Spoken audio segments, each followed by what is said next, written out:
Bueno, ahí sí estamos todas. Mili me dijo que posiblemente o llegaba tarde o no se podía conectar y Juli tiene a su niño internado. Así que bueno, cuando vean el video les mando saludos a las dos y vamos a arrancar. Bien, hoy vamos a ver lo que es discapacidad, ¿sí? Un poco de lo que es la ley de discapacidad en nuestro país y también cómo atraviesa la familia, porque como siempre les digo, nosotros no solo trabajamos con el acompañado y con el equipo interdisciplinario, sino que somos el nexo también con la familia de manera diaria, porque trabajamos o de lunes a viernes, o trabajamos 3 veces a la semana, 2 veces a la semana, pero somos los que más contacto tenemos. En primera instancia tenemos que definir lo que es la discapacidad, ¿sí? Esto también es como para sacarle el tabú de la discriminación, ¿sí? Cuando hablamos de personas autistas, personas TDAH, paralíticos, con deficiencia intelectual, lo que sea, no son...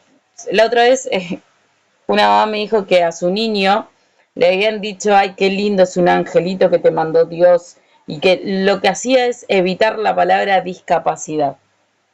Perdón, ¿eh? Mami, ¿puedo usar mi bici así para jugar una carrera contra Manu? Perdón.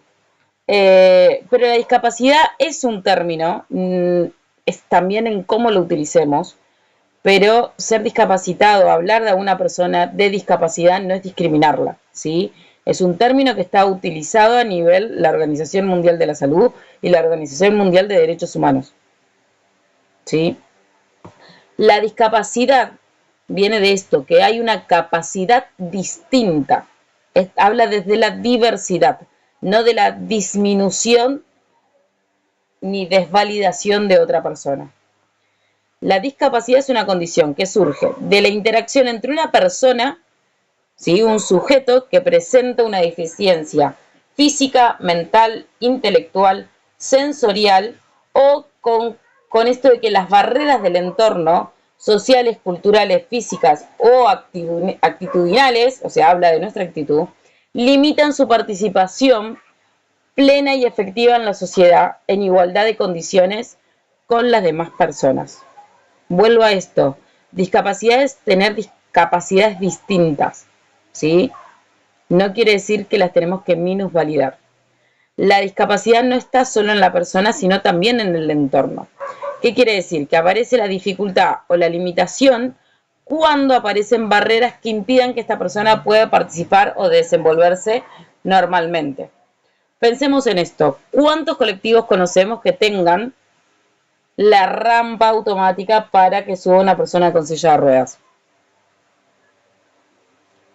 ¿Cuántas personas respetan las subidas y bajadas de silla de ruedas? En nuestro barrio, por ejemplo, no, uno cuando va caminando para el lado de Marconi, alguien con silla de ruedas, altos brazos tiene que sacar.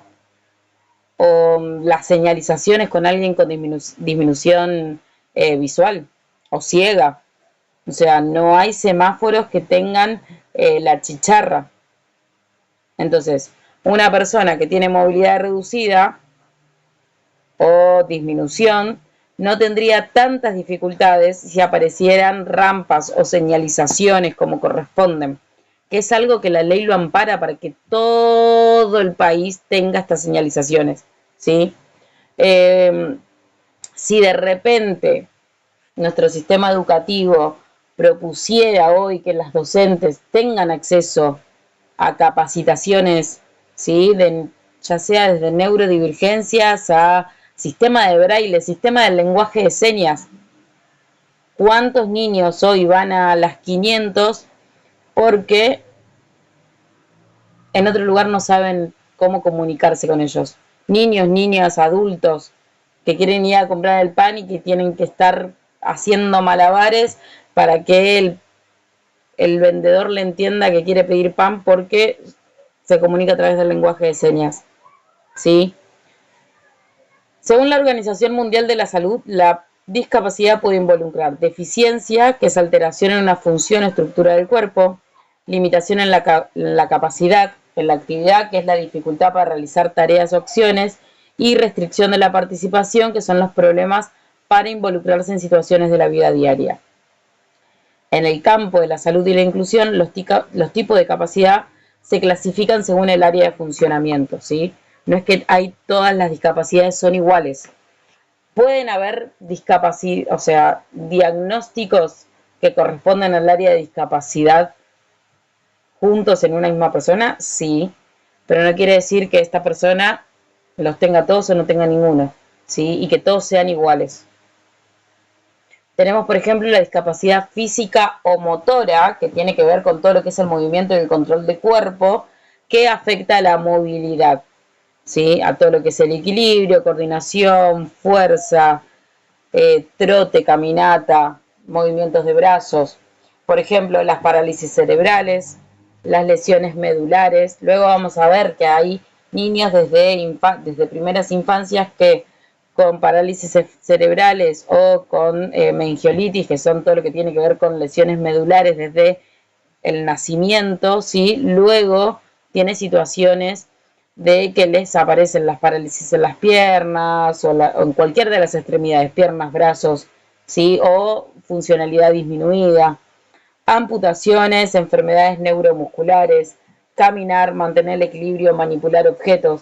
Piensen que hay personas que les aparece de grandes, ¿sí? ¿Cuántos adultos mayores vemos ahora que luego de un ataque cerebrovascular quedan disminuidas todas sus extremidades y aparece ahí una discapacidad? Luego tenemos todo lo que son la discapacidad sensorial, que se produce cuando hay alteraciones en los sentidos, particularmente y principalmente nosotros las más visuales son todo lo que tiene que ver con vista y oído. Pero también hay que tener en cuenta que, por ejemplo, de discapacidades sensoriales también tenemos la del tacto. Personas que según la ropa, ¿sí? No pueden vestirse o hace un tiempito vi un video de una chica que su discapacidad sensorial tenía que ver con el tacto en tocar cosas. Entonces de repente todo lo que eran metales o todo lo que eran estructuras metálicas no las podía tocar. Entonces la chica necesitaba un acompañante terapéutico que es súper viral en TikTok, incluso se hizo viral en las elecciones porque mostró cómo ella siempre iba a la misma mesa y esta vez la dejaron ingresar con su acompañante terapéutico. ¿Por qué? Porque la realidad es que un adulto mayor de edad no puede ingresar al cuarto oscuro con otro adulto. Pero ella pudo justificar este hecho de que no podía tocar la mesa donde tenía que firmar o donde tenía que doblar la boleta, no podía tocar el pomo para abrir o cerrar la puerta del cuarto oscuro, subir al colectivo y agarrarse de las barandas, porque automáticamente ella necesitaba desinfectarse las manos.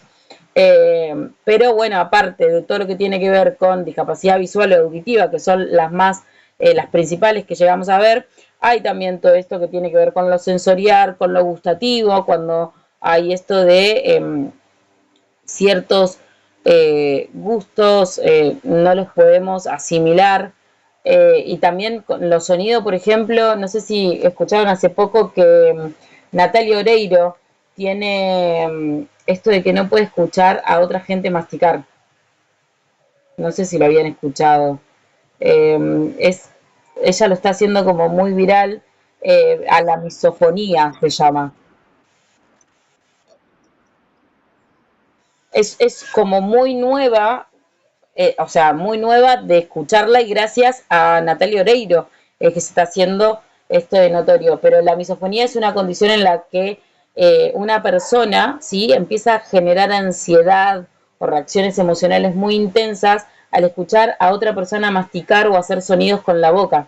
Y tiene que ver con hipersensibilidad, o sea, auditiva, con todo lo que tiene que ver con sonidos. Incluso puede provocar síntomas de irritación, ansiedad, ataques de pánico, y es una neurodivergencia. Hay en las minorías, pero existe, ¿sí? Entonces, habitualmente desde todo lo que tiene que ver con discapacidad, hablamos de todo lo que tiene que ver con discapacidad auditiva, por ejemplo, la disminución o pérdida de la audición, pero, por ejemplo, existe la misofonía, que es también una hipersensibilidad que viene desde el lado auditivo, que se demora muchísimo en diagnosticarse, ¿sí?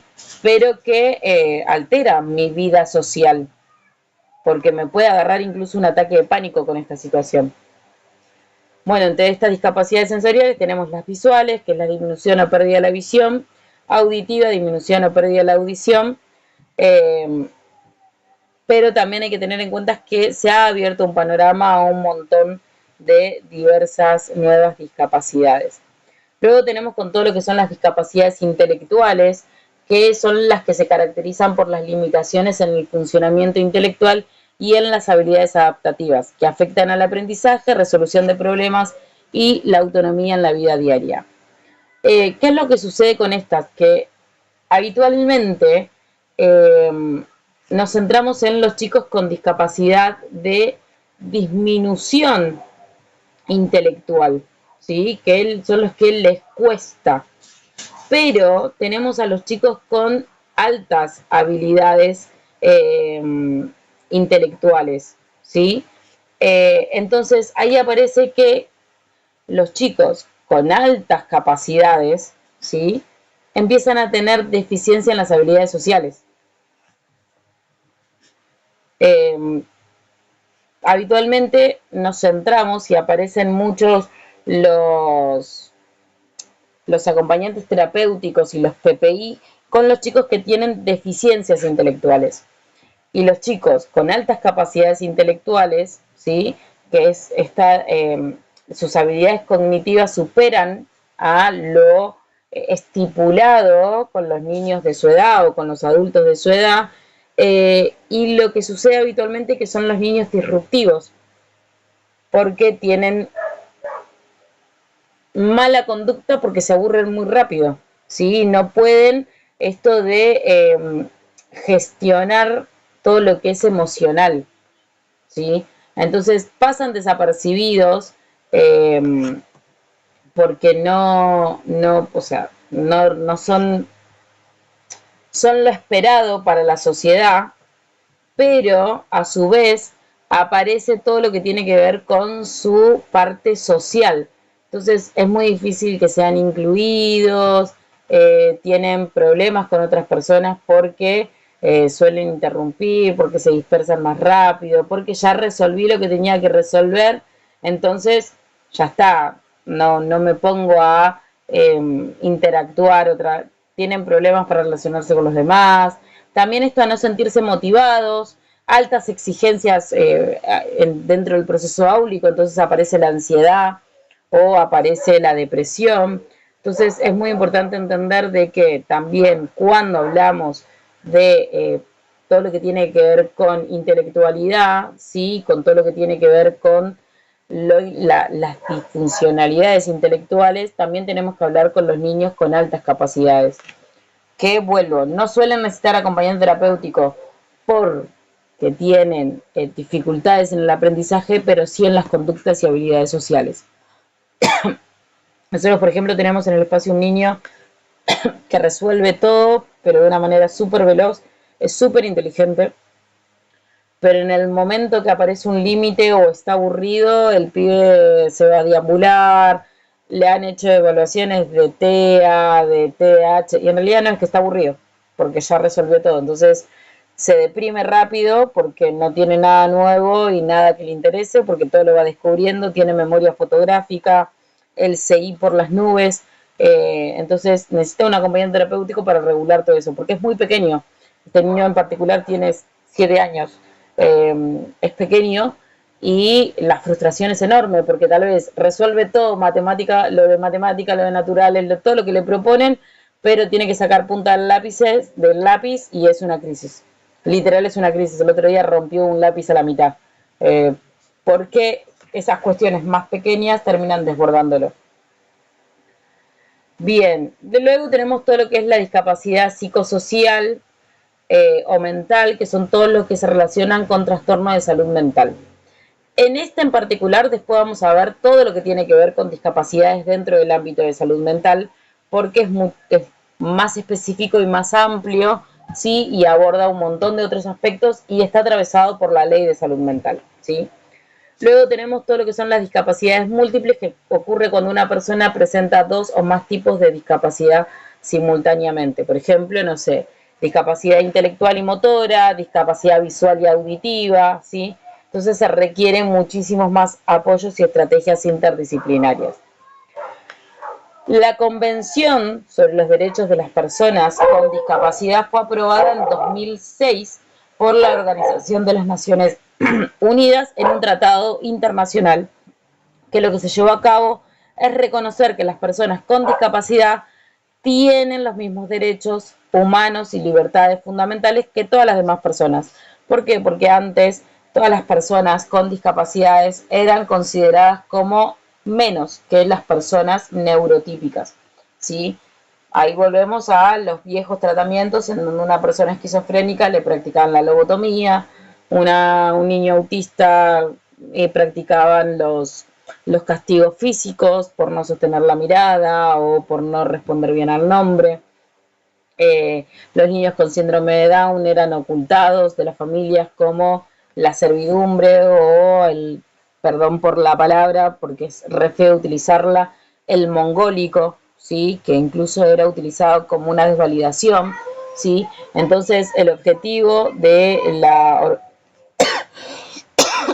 perdón, de la Organización Mundial de la Salud, junto con la Organización de Naciones Unidas, era esto de promover y proteger, ¿sí? Y asegurar el goce pleno y en igualdad de condiciones de todos los derechos humanos para las personas con discapacidad.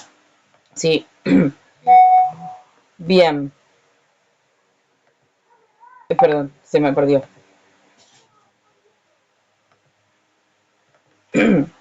Entonces, ¿qué es lo que establece esta convención? ¿Sí? La convención afirma que la discapacidad no debe ser motivo para la discriminación y que la sociedad debe garantizar condiciones que permitan la participación plena de las personas con discapacidad. ¿Sí? Entre esos propone el respeto por la dignidad y la autonomía de las personas, la no discriminación, la participación e inclusión plena en la sociedad, respeto por la diferencia y aceptación de la discapacidad como parte de la diversidad humana, igualdad de oportunidades, accesibilidad, igualdad entre hombres y mujeres, respeto por el desarrollo y la identidad a los niños con discapacidad. Esto también lo que genera es garantizar derechos. Entre estos derechos, ¿sí? Es el acceso a la educación inclusiva, el acceso a la salud y rehabilitación, participación en la vida social, cultural y política, accesibilidad en espacios públicos, transporte e información, derecho al trabajo en igualdad de condiciones y protección contra la violencia, el abuso y la explotación. Parece como muy loco pensándolo ahora, pero antes, no sé, a las personas con deficiencia intelectual solían utilizarlas, ¿sí? Dentro del área de la explotación de trata de mujeres, porque no se podían defender, ¿sí? O incluso a las mujeres que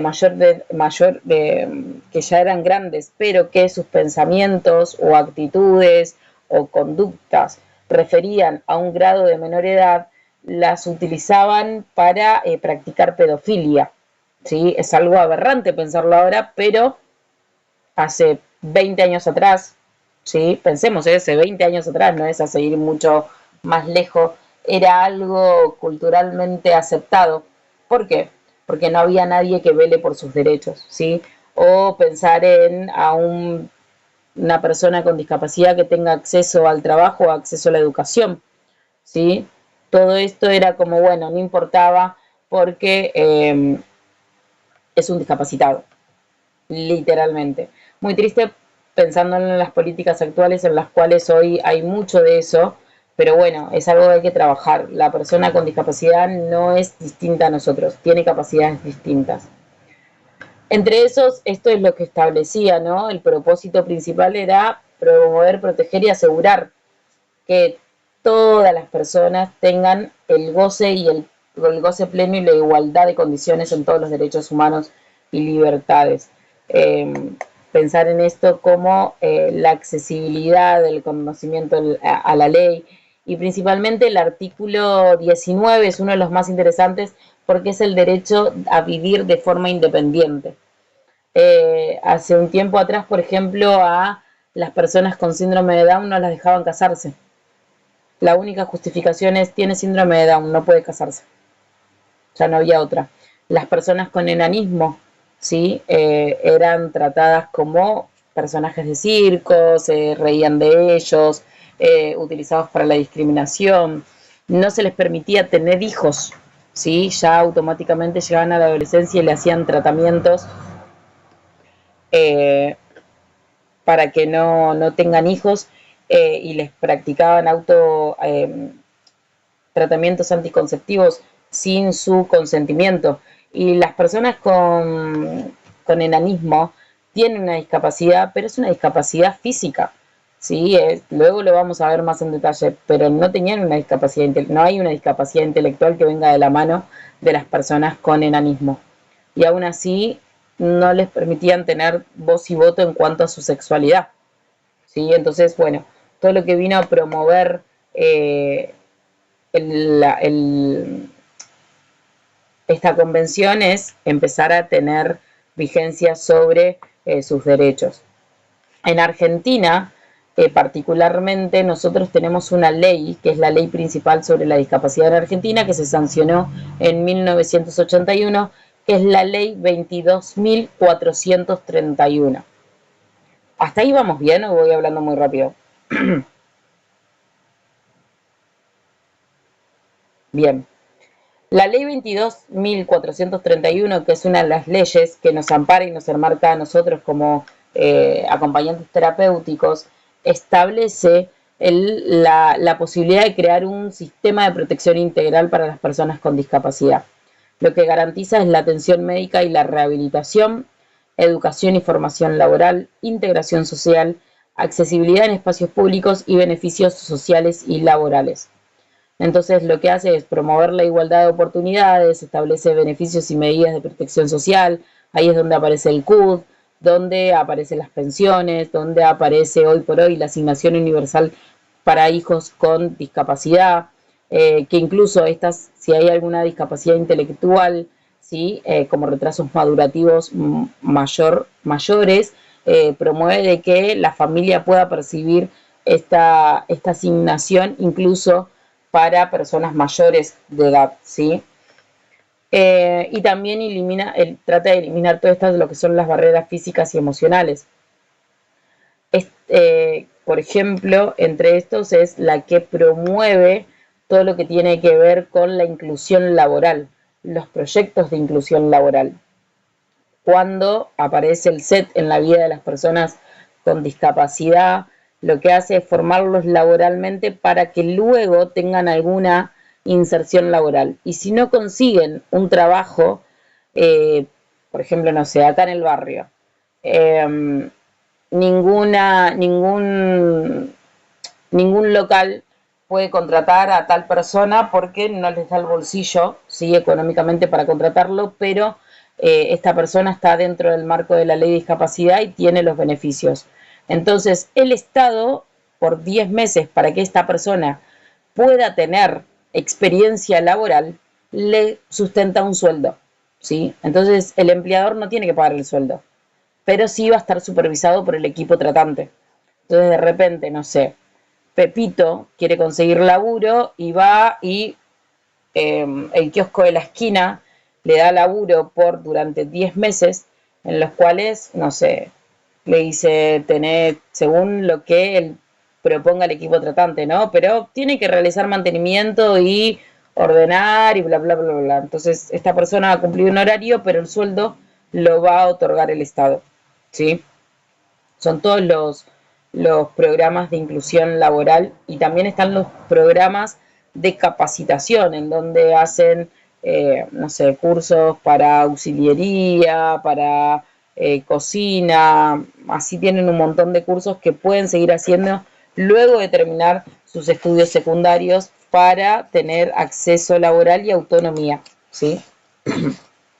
Luego tenemos la ley 24.991, que es la que crea el sistema de prestaciones básicas para personas con discapacidad. Entonces, toda persona que tenga el CUD, ¿sí?, tiene que tener estas prestaciones. Entre esos incluye la atención médica, rehabilitación, tratamientos terapéuticos, educación especial, transporte y apoyos necesarios, ¿sí? Estas prestaciones tienen que ser cubiertas por obras sociales prepagas por el Estado. Cualquier persona que tenga el CUT mediante la Ley de Discapacidad y la Ley 24.901, ¿sí? Tiene que tener todo esto cubierto. Luego aparece en nuestro país la Ley 26.378, que incorpora, ¿sí? Todo lo que son la Convención sobre los Derechos de las Personas con Discapacidad. Está todo basado en lo que ya había propuesto la Organización de las Naciones Unidas, que reconoce que todas las personas tienen los mismos derechos humanos, autonomía e inclusión social y no pueden ser discriminadas por su discapacidad. Entonces, hay una ley que si alguien me discrimina por mi discapacidad, puedo ir y esta persona que me discrimina puede ser juzgada penal y criminalmente, ¿sí? Porque hay una ley que avala que no me pueden discriminar. En esto aparece, ¿sí?, algo muy importante, que es el Certificado Único de Discapacidad, el CUD, que es incluso lo que avala que a las acompañantes terapéuticas nos paguen un sueldo. El Certificado Único de Discapacidad, el CUD, es un documento público y gratuito. Es súper importante que es gratis. He visto muchas publicaciones en Facebook de te tramito el CUD por tanta guita. No, el CUD es algo gratuito y que tiene acceso toda persona con alguna discapacidad, ¿sí? ¿Qué es lo que hace el CUD? Acredita oficialmente la condición de discapacidad en una persona en nuestro país. El CUD es algo explícitamente que sucede en nuestro país, en la Argentina.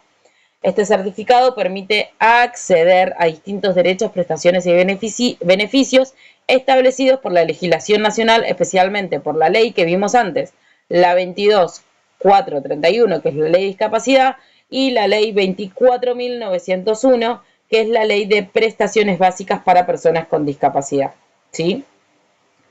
El CUD es una acreditación oficial, ¿sí?, que confirma que una persona presenta una discapacidad, pero esta está confirmada según criterios médicos, sociales y funcionales. ¿Qué quiere decir? Que más allá de que sea universal y gratuita, tiene que estar acompañada por todas las justificaciones médicas. ¿Cuáles son las justificaciones médicas? Todas las evaluaciones clínicas, psicológicas, psicopedagógicas, neurocognitivos, neurolingüísticos y etcétera, ¿sí? La evaluación se realiza a través de una junta evaluadora interdisciplinaria que analiza la situación de la persona y determina si corresponde otorgar el certificado. Por ejemplo, en Matanza, la junta evaluadora se encuentra en San Justo y en González Catán. ¿Cómo se realiza? Entran a Mi Argentina, ¿sí? En donde las deriva a la página ¿cómo se llama? Del gobierno de la Argentina, ¿sí? Porque hoy por hoy tenemos la Secretaría de Discapacidad, en donde les hace como un cuestionario, ¿sí?, gratuito, en donde le pregunta cuáles son los requisitos para tramitar el certificado de único de discapacidad. Entonces le pregunta cuál es el trámite que van a realizar, ¿sí? Por ejemplo, si es la solicitud por primera vez, renovación, pérdida del certificado, agravamiento, quiere decir que va a ser una modificación en el certificado de discapacidad, en el diagnóstico, si hay una baja por fallecimiento, baja voluntaria, un cambio de identidad por adopción o un cambio de identidad por género. ¿Por qué? Porque el CUT luego es una credencial que es como tener tu DNI, ¿sí? Les va a preguntar si tiene 16 años o más, ¿sí? Y qué tipo de problema de salud por el cual estamos solicitando el certificado de discapacidad. Podemos marcar más de uno, ¿sí? ¿Por qué? Porque el certificado único de discapacidad avala todo tipo de discapacidades. Puede ser intelectual y mental, visual, motor, auditivo, respiratorio, cardiovascular, renal, urológico, digestivo y hepático, ¿sí? Luego tenemos que poner en este cuestionario en dónde residimos, dónde reside la persona que va a gestionar el CUP, ¿sí? Una vez que respondemos todo el certificado, según, ¿sí?, cuál sea la solicitud por la cual vamos a tramitar el CUT, le hacen bajar unas planillas, ¿sí? La planilla general que la tiene que llenar el médico tratante, según cuál sea la discapacidad. Por ejemplo, si es una discapacidad renal, tiene que llenársela por el urólogo o el médico clínico. Si es una discapacidad auditiva, tiene que ser por el otorrino, naringólogo. Si es una discapacidad mental, tiene que ser por el neurólogo o psiquiatra, ¿sí? Toda tiene que ser siempre por médicos. Por ejemplo, psicólogos, psicopedagogos, fonoaudiólogos, masajistas, kinesiólogos, no pueden, nutricionista, no pueden llenar la solicitud. Tiene que siempre llenarla un médico. ¿Qué quiere decir esto? Alguien que estudió la carrera de medicina y luego hizo su especialización en las carreras que pueden determinar si necesitamos el CUT o no. Neurólogos, psiquiatras, médicos clínicos, ¿sí? Es importante que tiene que ser el médico tratante principal. Yo siempre le digo a los escalones de cada equipo interdisciplinario que es quien deriva el CUT. El CUT lo que hace es permitir, ¿sí?, que se pueda acceder a diferentes beneficios y servicios. El primero es la cobertura total de tratamientos, rehabilitación y apoyos. Sí o sí, a una persona con CUT, la obra social le tiene que cubrir todo el tratamiento. Es re complejo pelearla, pero le tiene que cubrir todo el tratamiento. Hace acceso a prestaciones de salud, de educación y de rehabilitación garantizadas, transporte público gratuito en todo el país, mediana, corta y larga distancia, siempre si es requerido con un acompañante, asignaciones familiares y pensiones no contributivas según cada caso, ¿sí? Pueden ser pensiones, pueden ser las pensiones por discapacidad, las asignaciones universales con prestaciones a toda la vida o hasta cumplir cierta edad por hijo por discapacidad, el símbolo internacional de acceso para estacionamientos cuando corresponde y prioridad en algunos programas sociales y educativos, ¿sí? Quien lo otorga el certificado, estas juntas están formadas por profesionales de áreas como medicina, psicología y las trabajadoras sociales. ¿Por qué? Porque también analizan todo el contexto social de la persona que va a solicitar el CUT. Particularmente hoy en Matanza, ¿sí?, tenemos una demora de 6 meses para la primera entrevista inicial para solicitar el CUT. Y se realiza la primera consulta por mediante WhatsApp, en donde envías el documento y la foto, ¿sí?, de el pedido del médico tratante del CUT con la planilla que genera el gobierno nacional, ¿sí?, para solicitarlo. Y una vez de eso te comunican y una de, ya sea la médica general, los psicólogos, psiquiatras o los trabajadores sociales, te envían un mensajito para que te presentes según la locación que te toque, ¿sí? Puede ser acá en Matanza, puede ser en San Justo o en González Catán, pero juntas evaluadoras hay en todo el país. La junta es la que determina si corresponde otorgar el CUT y también la duración, porque los CUT tienen vencimiento. ¿Por qué son los CUT importantes para nosotros? Porque permite que la persona acceda a los tratamientos y apoyos terapéuticos. En eso ingresamos nosotros. Facilita la cobertura de prestaciones dentro del sistema de salud y reconoce legalmente la necesidad del acompañamiento y inclusión social. Eso quiere decir que ya sea por el Estado o una obra social, si la prestación dice integraciones escolares o integraciones sociales o integraciones de trabajo de inclusión social, lo que sea, que donde aparezca el acompañante terapéutico, por ley, ya sea el Estado o la obra social, tiene que cubrir el acompañante terapéutico y abonar su sueldo, ¿sí? Bien, ¿hasta ahí alguna duda o pregunta?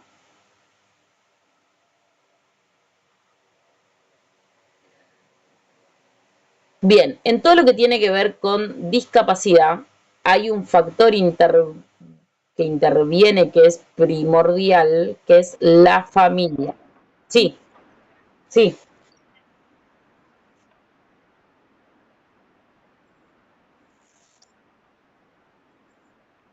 bien. Si vos tenés el CUT, ¿sí?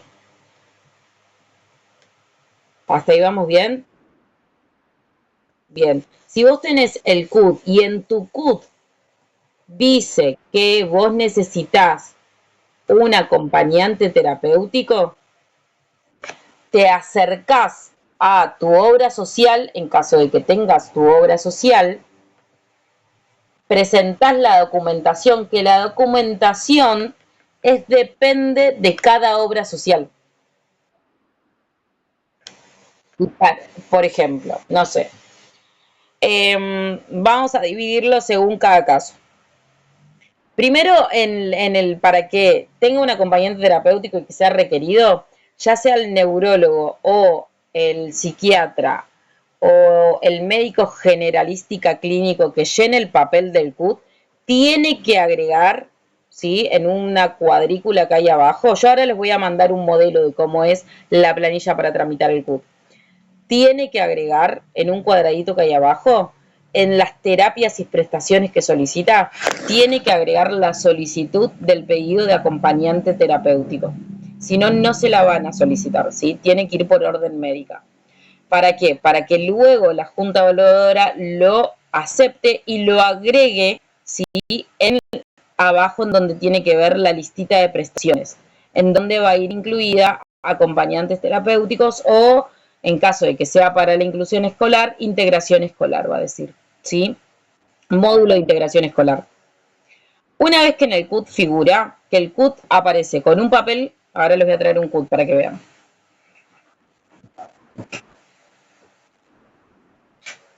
No tengo.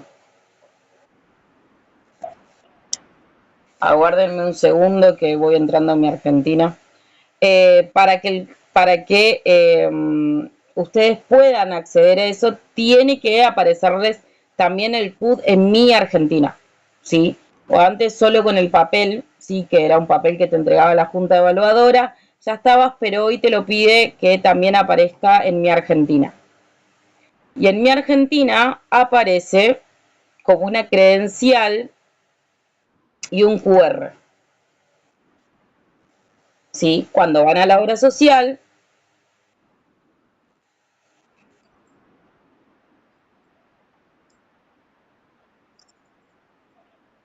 tiene que tener una persona a cargo o esta persona tiene que tener un teléfono.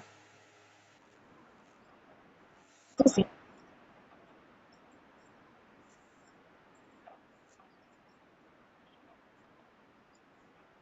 sí, puedes cargar más de una Argentina, tenés que ponerlo como persona a cargo. No hace falta que tenga, ¿cómo se llama? Que, que, que no sea el titular. Igual cualquier persona es titular de mi Argentina. Lo puede hacer en el teléfono, lo puede hacer en la aplicación, en la computadora, ¿sí? Una vez que tenés, que entras a mi Argentina, te lo descargas al papel, ¿sí? Lo puedes tener impreso. Pero hoy por hoy, en cómo se está manejando todas las prestaciones en nuestro país, sí o sí necesitas las aplicaciones. Es como PAMI. PAMI también necesitas las aplicaciones hoy. Aunque uno vaya con el papelito, PAMI te rebota y te dice bájate la aplicación. Lo mismo sucede con la junta evaluadora, te llega el CUT, ¿sí? Algunas juntas evaluadoras en algunos sectores siguen entregando el papel. Por ejemplo, en La Matanza te entregan el papel, pero te lo entregan como certificado único. Ese lo perdés y vas al muere. Entonces conviene que lo tengas en mi Argentina para poder imprimirlo regularmente. Bueno, con ese QR ya vas a una obra social o donde sea y te dice las prestaciones que te tiene que cubrir la obra social. Si hay que agregar alguna prestación es cuando tenés que volver a la Junta de Evaluadora y decirle que te lo agregue. ¿Sí? Si en caso de que ya sea el diagnóstico de que tengas y vos tenés el CUT que te avala un acompañante terapéutico, si tenés obra social, te acercás a la obra social. ¿Sí? La obra social te solicita los requisitos. Por ejemplo, para una integración escolar, habitualmente los requisitos son el título habilitante del acompañante terapéutico, que sea monotributista, que tengan los seguros, seguros a terceros y seguro de responsabilidad civil, y mínimo de 180 horas de cursada, ¿sí? Que es lo que habilitan los certificados, todos los certificados. Y algunos, ¿sí?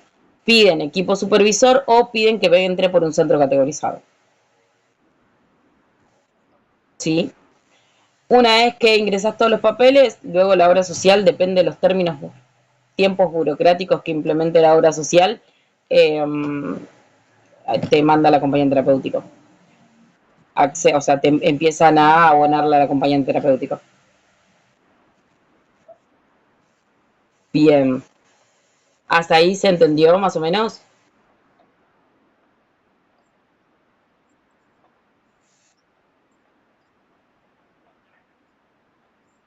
Bien. En caso, en caso de que no tenga obra social,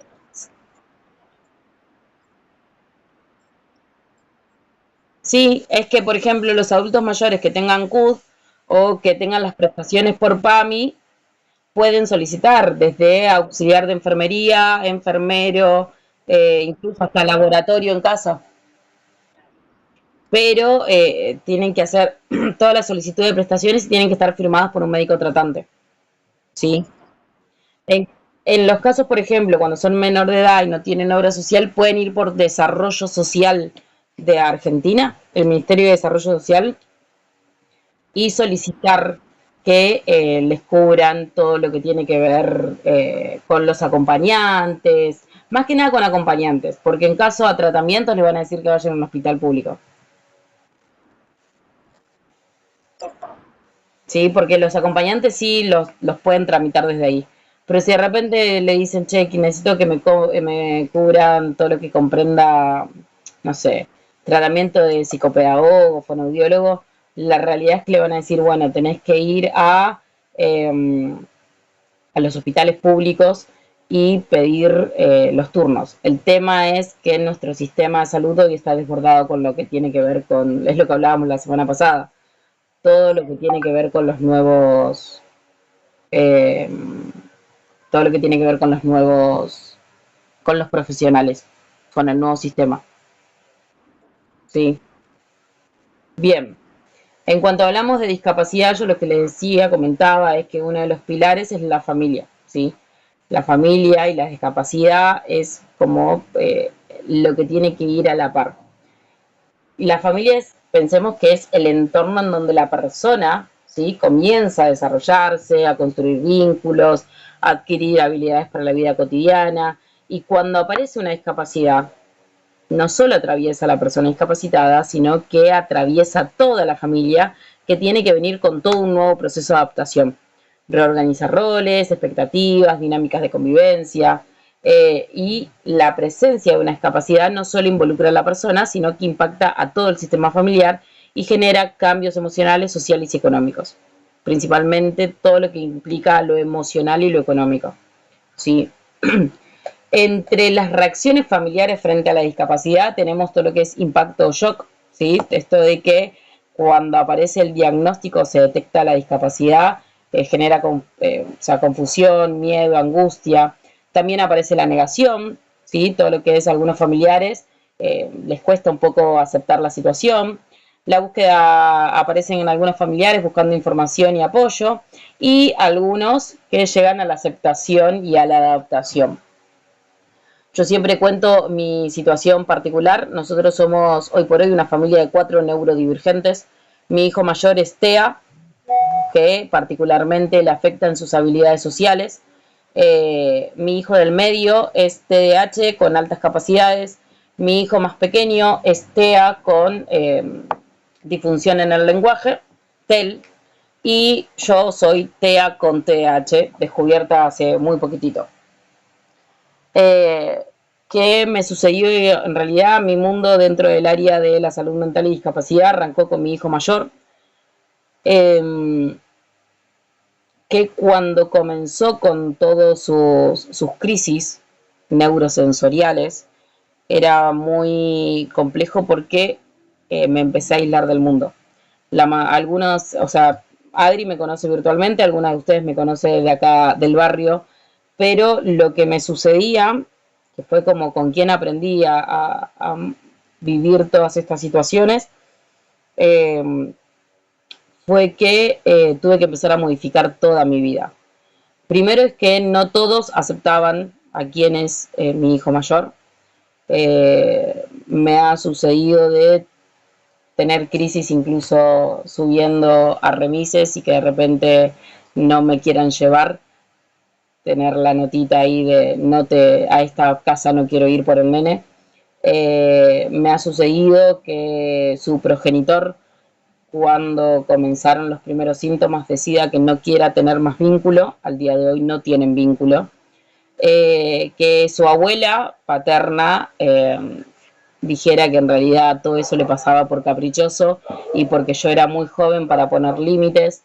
Y así como un montón de cosas, o sea, aislada, me dejé de juntar con amigos, de que los ruidos lo ponían ansioso, entonces no podía ir a cumpleaños, la pasaba mal en todos lados, yo como madre la pasaba mal.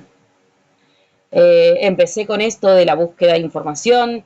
La realidad es que yo siempre digo, mi vida fue facilitada por profesionales que le pusieron todo el pecho y la garra.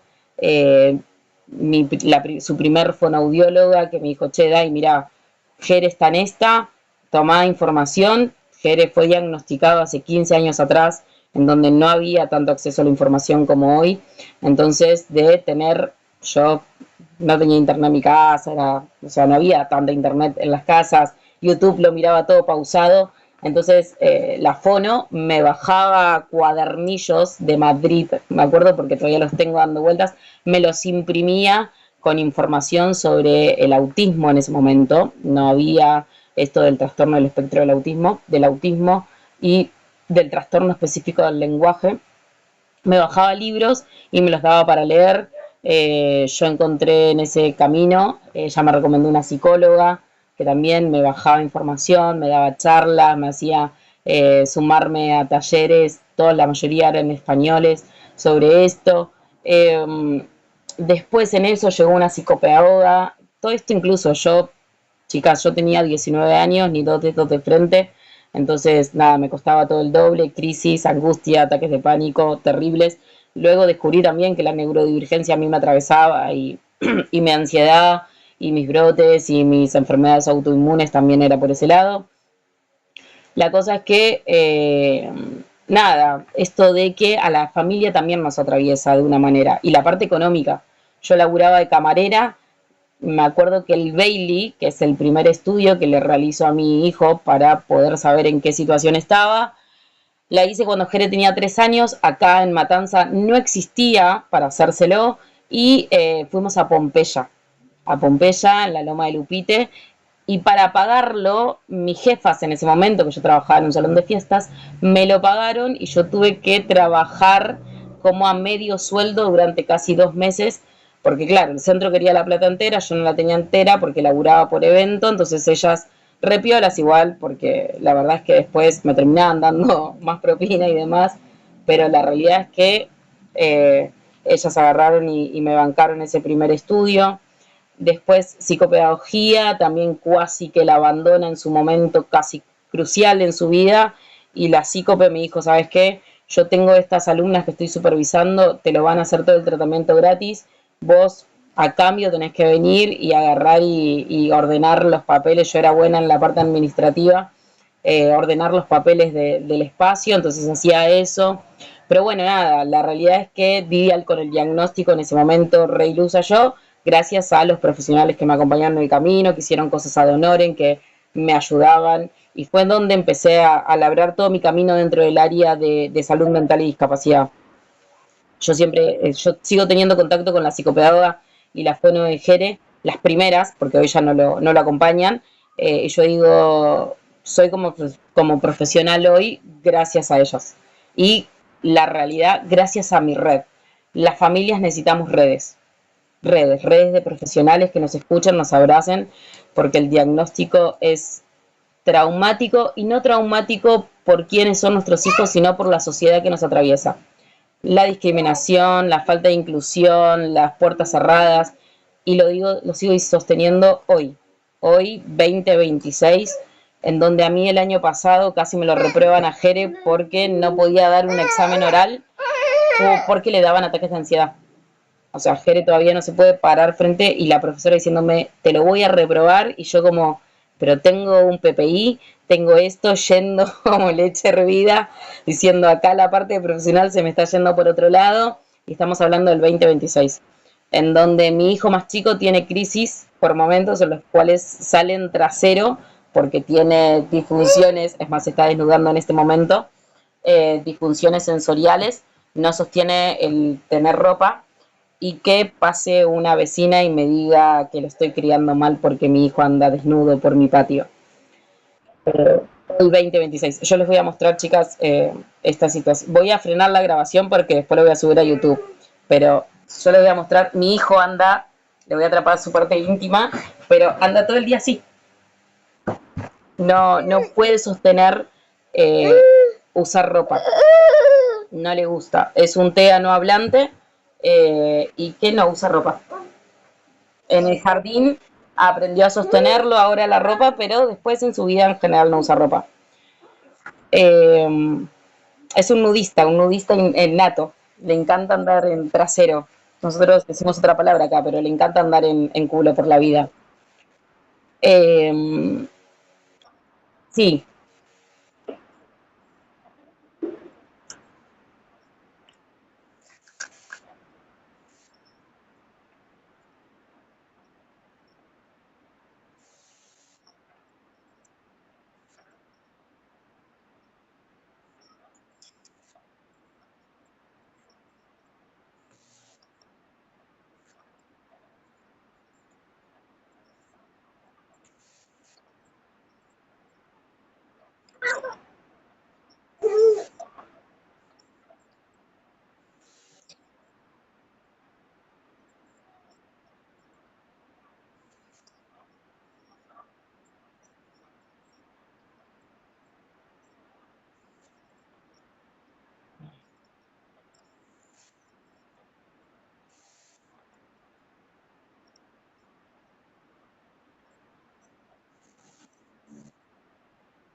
mira, a mí me,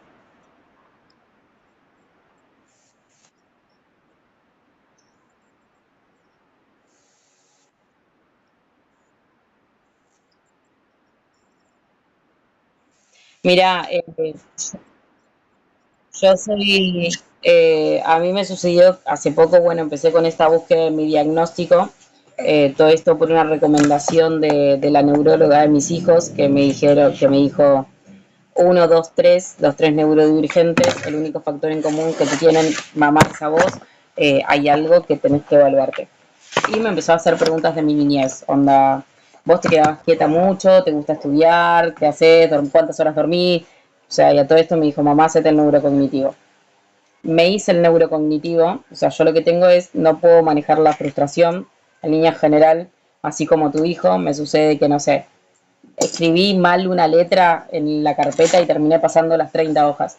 Me sucedió dando el ingreso al UBA 21 que no entendía pensamiento, o sea, lógica, matemática, pensamiento científico, y me salí de la clase y casi rompo una computadora en crisis, como voy a revolear todo enojada, la, la, la, la. Eh, y era por la conexión, no por en sí, por el coso, pues fue en plena pandemia todo.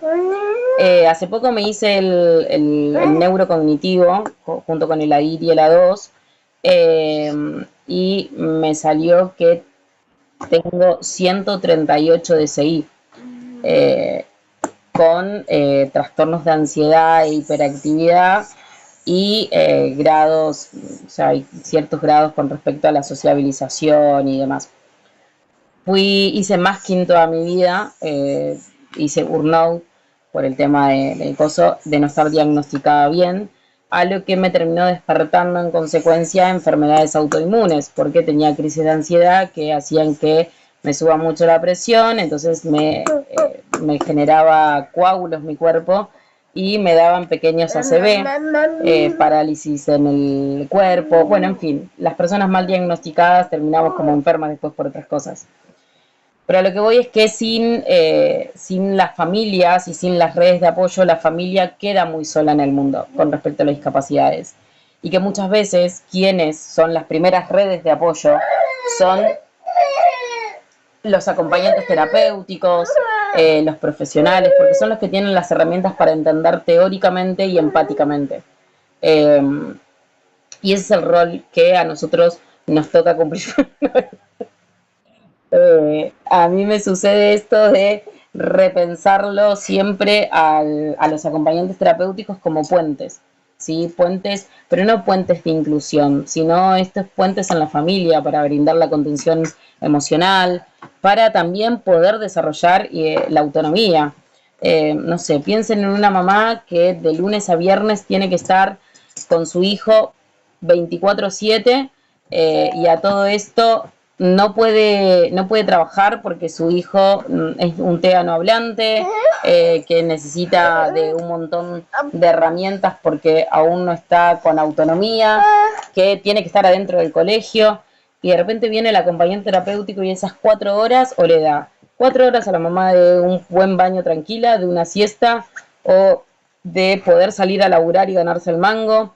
El acompañante terapéutico integra a la familia, no solo integra al acompañado, integra a la familia, porque comprende la discapacidad, porque acompaña a desarrollar estrategias de cuidado y estimulación, porque fortalece los vínculos familiares a través de esas estrategias y también evita la sobrecarga emocional. O sea, la sobrecarga emocional es enorme, es mucho más grande que todo lo que es la parte económica, porque uno dice, llegué con la plata a las terapias, pero en todo eso me desbordé sin horas de dormir, me tuve que comer un montón de críticas de otros, la mirada ajena y la acompañante de una mirada más objetiva inclusive, está ahí, ¿sí? Entonces, es esto de poder ser ese puente, poder acompañar, el poder generar estrategias, poder facilitar la comunicación, las habilidades sociales, las rutinas de actividades de la vida diaria, de poder ser este nexo entre lo que la familia muchas veces no puede ver y lo que puede sí ver el acompañante terapéutico para poder brindar información a los profesionales tratantes. ¿Sí? Son esos ojos que muchas veces el amor o la frustración o el cansancio, ¿sí? No puede ver la familia y sí lo ve el acompañante terapéutico. ¿Sí? Es muy importante esto de que nosotras somos la contención emocional y la escucha. ¿Sí? Porque vamos a tener a la mamá que llora porque cambia de acompañante, porque mordió al compañerito, porque la seño dijo algo, las expectativas de, ay, quiero que hable, quiero que deje el pañal, y somos las que escuchamos. Escucha respetuosa, ¿sí? Sin juzgar. Promovemos esto de brindar información, porque podemos llegar a familias en que no sepan nada de lo que está atravesando su hijo, hija, familiar, y que de repente el acompañante diga, che, pero mirá, este libro te puede ayudar, o mirá, yo estuve investigando por acá, me estuve preparando por este lado, ¿sí? Facilitamos la expresión, ¿sí? Entonces es muy importante porque somos parte de esa red y lo que contiene a las familias es la red, ¿sí? La red de familiares, de amigos, de profesionales, ¿sí? La red es la que contiene a la familia, que a su vez esa familia es la que contiene a nuestro acompañado. Es súper importante la red, ¿sí? Porque a veces nosotros creemos, también esto súper importante es, el niño con TEA tiene toda, la persona con discapacidad tiene toda la familia a su disposición, y no, la realidad es que la persona con discapacidad después se termina dando cuenta de que de familiares le quedaron 2, de amigos 5, y que después fue armando su red dentro de este nuevo mundo que está experimentando. Y así también la familia. Entonces es importante saber que las familias con discapacidad atraviesan esta de que tienen que afrontar dificultades, permitirse nuevas formas de crecimiento, nuevas formas de redes, de apoyo, ¿sí? Y para el acompañante terapéutico es importante el comprender estos factores y pensar en estrategias objetivas para fortalecer esa red de apoyo, favorecer la inclusión y sobre todo el bienestar de esta persona con discapacidad. ¿Sí? Bien. ¿Hasta ahí alguna duda, pregunta, consulta, chicas?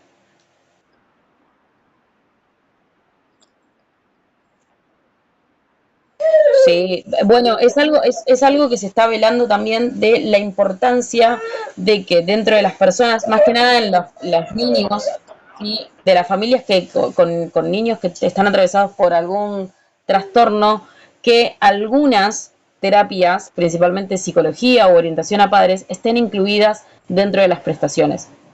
Porque cualquier niño de cualquier tipo, con cualquier discapacidad, no solo está atravesado el niño, sino también el hermano que de repente hace de cuidador.